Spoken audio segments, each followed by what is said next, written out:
What's happening, people? Back with another reaction, back with some more Cocteau Twins. And once again, big shout out to Mr. Solo for sharing this catalog. And indeed, we are up to the final tune on their 1985 album, Echoes in a Shallow Bay. And in that regard, do let me know what the next EP or album is in the chronological journey, because there are a number of folders in the Cocteau Twins umbrella folder, and I don't quite know what's next. In any case, the final track on this EP is Eggs and Their Shells.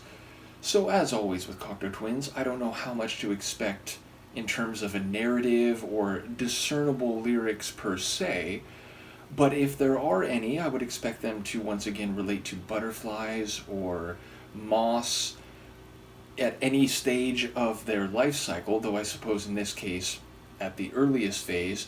It does also make me think that a distinction is being drawn between eggs as the place of incubation and development, and shells the external covering and protection from the environment. So yes, I don't know if that distinction will be relevant in terms of actual lines or the biology and life cycles in question, but ultimately I do see a clear pattern in terms of their inspiration for the vocals, at the very least, if not lyrics per se, from this phase of their career.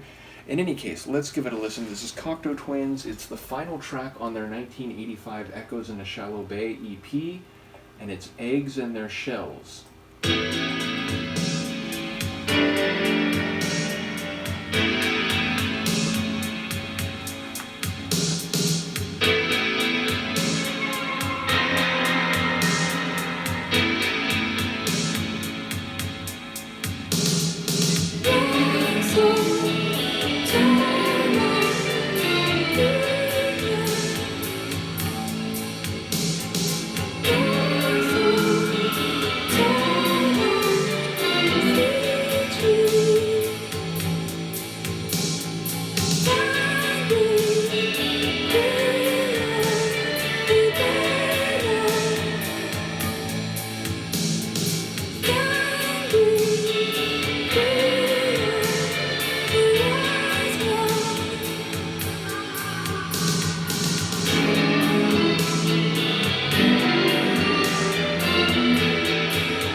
I enjoy that cavernous, echoic sound, which, again, thinking about the title of the EP, it's hard not to make a connection there. But yeah, I enjoy that the space and the volume of the final part of the tune. I will say, for the first minute or so, I was thinking like, there's a bit of dissonance, it feels a bit discordant, and it wasn't my favorite sound relative to the three other tracks on the EP. But by halfway and in the back half of this song, it sort of won me over. And yeah, I don't quite know if there are any clear lyrics per se. Certainly my favorite part of Fraser's vocals sounded just melodic, and they were sort of floating up and down capriciously like a butterfly or a moth. So yes, if there is a clear lyrical setting, which again, I'm guessing is not a narrative per se, but if there are specific references in the lines, I didn't pick up on them on this first listen. But yeah, a really interesting tune in terms of the parts that were standing out to me. I was noticing the sort of slow tempo ride cymbal, which again, I'm guessing is still drum machine, in part because of the sound of those snare flourishes. They do sound drum machine-esque. But as the song progressed, it was like that ride cymbal became double time, so I was sort of like noticing an uptick in the energy of the rhythm of the tune. And yeah, again, Fraser's vocals are always lovely, but I especially enjoyed those melodic flourishes, which again seemed a bit, I don't know if sinusoidal is the right term, but they were sort of flourishing up and then parachuting down and, going back and forth in that regard quickly or at a rapid pace.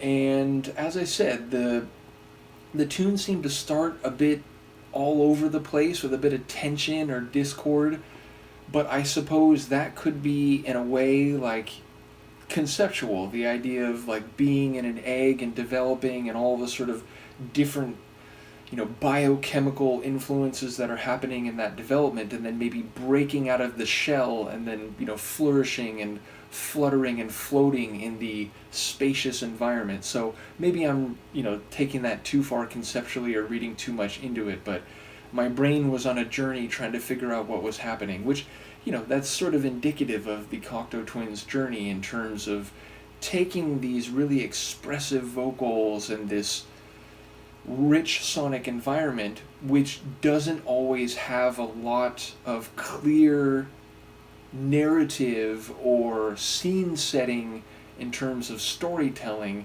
and allowing my brain to sort of follow it where it may go. So yeah, I feel like maybe more than other groups, there's a lot of interpretive experience to have with Cocteau Twins songs. In any case, I'm enjoying their music and their quite unique style. So once again, shout out to Han Solo for bringing them to my attention, as well as to Mark and Nicola and others who've been commenting along this larger journey. As I said, in the moment, I don't quite know what's next in the discography, but there's, as I said, many folders, so I'm assuming whatever step it is, it will be available to me and we will go through it. So let me know in the comments. And from the sleeping Luca, and I heard whiskers are twitching as she probably dreams. And yeah, as a final comment, I will say there was a bit of dreamy psychedelia to this one, but I was thinking about other aspects in relation to the title and the EP title as I was going through it. So it was maybe a bit less psychedelic and hazy and dreamy relative to some other tunes, but there still was a bit of that quality. In any case, let me know what you think, and I'll see you for the next one. Peace.